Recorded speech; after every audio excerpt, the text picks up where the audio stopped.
केके सिर झुकाए खड़ा था, शर्म और बेबसी के साये में डूबा।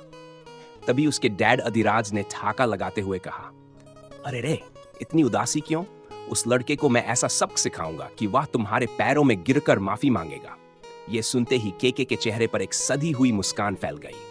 अधिराज ने शैतानी हंसी के साथ केके के सिर पर हाथ फेरा और गर्व से भरे हुए कमरे से बाहर निकल गए।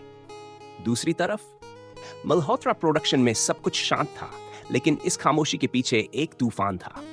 बाहर न्यूज रिपोर्टर्स की भीड़ लगी थी, जो ये जानने को बेताब थे कि अब माही की कंपनी कैसे इस स्थिति का सामना करेगी। केके के हालिया इंटरव्यू ने सभी को उलझन में डाल दिया था। उसने आरोप लगाए थे कि मल्होत्रा प्रोडक्शन में सिंगर्स की इज्जत नहीं होती, और जब उसने इसके खिलाफ आवाज उठाई तो उसे मारने की कोशिश की गई। ये बातें सुनकर सभी गायक माही के प्रोजेक्ट से हाथ खींच रहे थे। मनीष मल्होत्रा टीवी पर ये खबरें देखते हुए खींच से बोले, मैं नेहा की नादानियों को हमेशा माफ कर देता हूं, लेकिन अब ये दोनों हमारी कंपनी की साख को बर्बाद कर रहे हैं। पास बैठी माही की मां ने मनीष की ओर नजरें उठाई और गंभीरता से बोली, आप माही की मदद क्यों नहीं कर रहे? एक बार कहेंगे और सब ठीक हो जाएगा। मनीष हल्के से मुस्कुराते हुए बोले, वो मेरी बेटी है, उसे अपने रास्ते खुद तलाशने आता है, और अब तो उसके साथ नील जैसा बॉयफ्रेंड भी है, वो उसे किसी मुसीबत में नहीं पड़ने देगा। माही की मां ने नाराजगी जताते हुए कहा, आप जिस नील की तारीफ करते नहीं थकते, ये सब उसी की वजह से हो रहा है। आखिर क्या जरूरत थी उसे केके पर हाथ उठाने की? मनीष ने हंसते हुए जवाब दिया, नील की गलती नहीं थी। केके ने एक लड़की के साथ बदतमीजी की थी और माही का काम बिगाड़ने के लिए जानबूझकर इवेंट में देर से पहुंचा था। वो तो नील था जिसने अपनी और भी कई प्रतिभाएं दिखाई और गाना गाकर माही की इज्जत बचाई। मेरे हिसाब से इतनी हिम्मत और किसी में नहीं होगी कि केके जैसे सुपरस्टार को सबक सिखा दे। ऐसी हिम्मत तो मल्होत्रास के होने वाले दामाद में ही हो सकती है। मल्होत्रा एम्पायर के अंदर माही भी टीवी पर केके का वह इंटरव्यू देख रही थी। उसके भीतर गुस्से की लहरें उठ रही थीं। तभी नील ने आकर टीवी बंद करते हुए कहा, तुम इन सब बातों पर ध्यान मत दो, देखना एक हफ्ते में सब ठीक हो जाएगा। माही ने उसकी आंखों में भरोसे की चमक देखी और प्यार भरे स्वर में कहा, थैंक यू नील, तुम ना होते तो पता नहीं मेरा क्या होता। वह नील के पास जाने नहीं वाली थी कि तभी ऑफिस का दरवाजा खटखाने की आवाज आई। माही चिढ़ते हुए बोली, कम इन। दरवाजा खुला और कियारा अंदर आई। उसने माही को देखते हुए कहा, मैम, नील सर से कुछ लोग मिलने आए हैं। नील के चेहरे पर सवालों की झलक थी। उसने कियारा की ओर मुड़कर पूछा, कियारा, कौन है वो? क्या उन्होंने अपना नाम बताया? कियारा ने सिर हिलाते हुए जवाब दिया, जी, उनमें से एक आपके दोस्त अभिषेक हैं, बाकी दो को मैं नहीं जानती। अभिषेक का नाम सुनते ही नील के चेहरे पर मुस्कान आ गई। वह हंसते हुए बोला, ठीक है, मैं आता हूं। जैसे ही वह बाहर जाने को हुआ, माही ने उसे रोकते हुए कहा, रुको कियारा, उन सबको यहीं भेज दो। नील हैरानी से माही की ओर देखता हुआ बोला, अरे वो मेरा दोस्त है, मैं बाहर मिल लेता हूं, ऑफिस में क्यों बुलाना? माही ने मजाकिया लहजे में कहा, हाँ, जैसे हम यहां बहुत बड़े बड़े काम कर रहे हैं। कियारा, प्लीज उनको यहां ले आओ। कियारा ने सिर हिलाते हुए बाहर कदम रखा और कुछ ही पलों में अभिषेक के साथ दो और लोग कमरे में आए। उनके साथ एक लड़का और एक लड़की थी।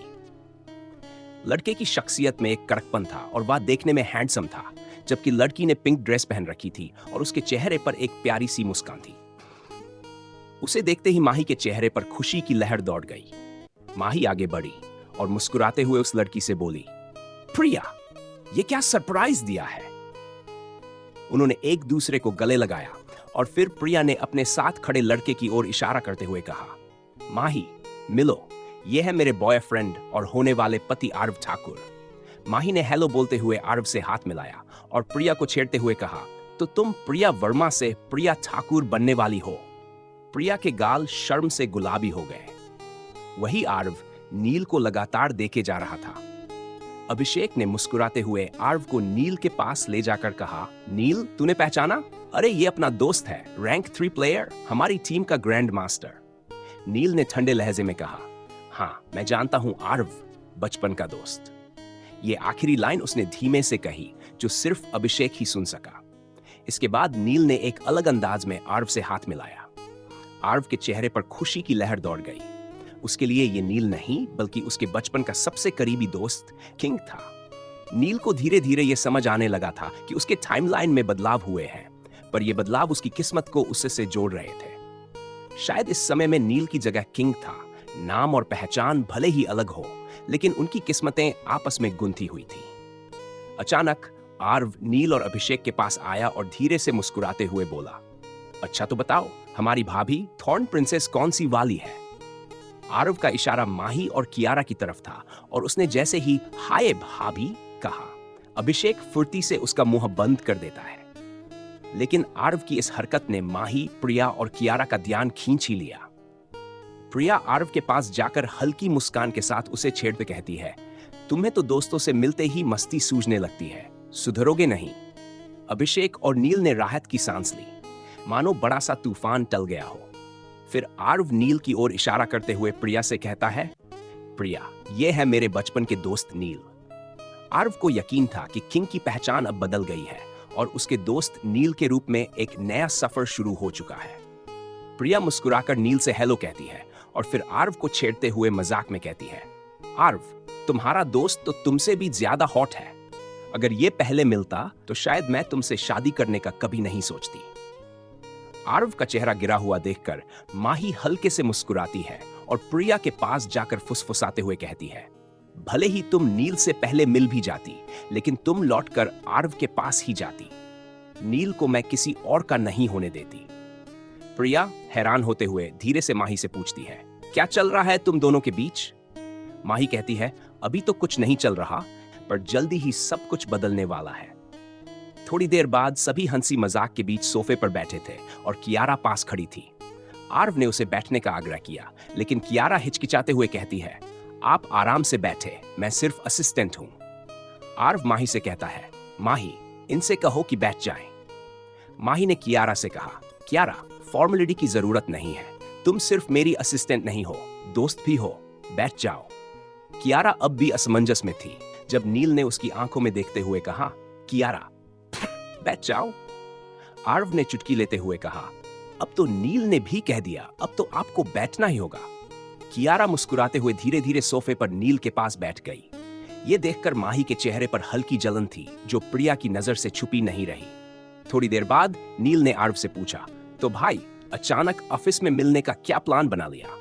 आर्व मुस्कुराते हुए बोला, भाई, मैं और प्रिया शादी कर रहे हैं। ये सुनते ही माही और नील हैरान रह गए। नील ने बधाई देते हुए पूछा, तो कब है शादी?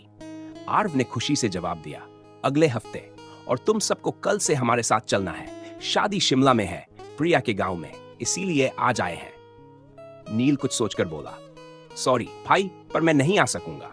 हाँ, शादी के दिन जरूर आ जाऊंगा। आर्व का चेहरा उदास हो गया। अभिषेक नील को समझाते हुए बोला, क्या बोल रहा है भाई, ये हमारा भाई है, हमारे सिवा उसका है ही कौन। आर्व भी नील की तरह अनाथ था। अपने माता पिता के खोने के बाद वह अकेला ही रह गया था। अभिषेक की बात सुनकर नील ने गहरी सांस ली और कहा, तू जानता है ना, माही की कंपनी की वजह से मैं यहाँ रुकना चाहता हूँ। यह सब ठीक करने के लिए मेरा और कियारा का यहाँ होना जरूरी है। यह सुन सबके चेहरे पर उदासी छा गई। माही ने नील को देखते हुए कहा, नील, चलो ना, मुझे भी इस सब से ब्रेक चाहिए। गाने का काम तो वहां भी हो जाएगा, प्लीज चलते हैं ना? नील ने कियारा की ओर देखा और उसने हामी भर दी। फिर नील ने मुस्कुराते हुए आर्व से कहा, ठीक है भाई, हम तुम्हारे साथ चलेंगे। आर्व खुश होकर कियारा को देखकर कहता है, थैंक यू कियारा भाभी, लव यू। सबकी नजरें उस पर जम जाती हैं और कियारा के गाल शर्म से लाल हो जाते हैं। माही के मन में हल्का सा जलन का एहसास होता है जिसे प्रिया नोटिस करती है। तभी अभिषेक हंसते हुए माहौल हल्का करते हुए कहता है, अरे, ये खुशी में पागल हो गया है, इसलिए कुछ भी बोल रहा है। आगे क्या माही नील की कियारा के प्रति फीलिंग्स को समझ पाएगी? क्या शिमला की ये ट्रिप माही और नील के रिश्ते में कोई नया मोड़ लाएगी? और क्या आर्व और प्रिया की शादी में कोई नया ड्रामा अनफोल्ड होगा?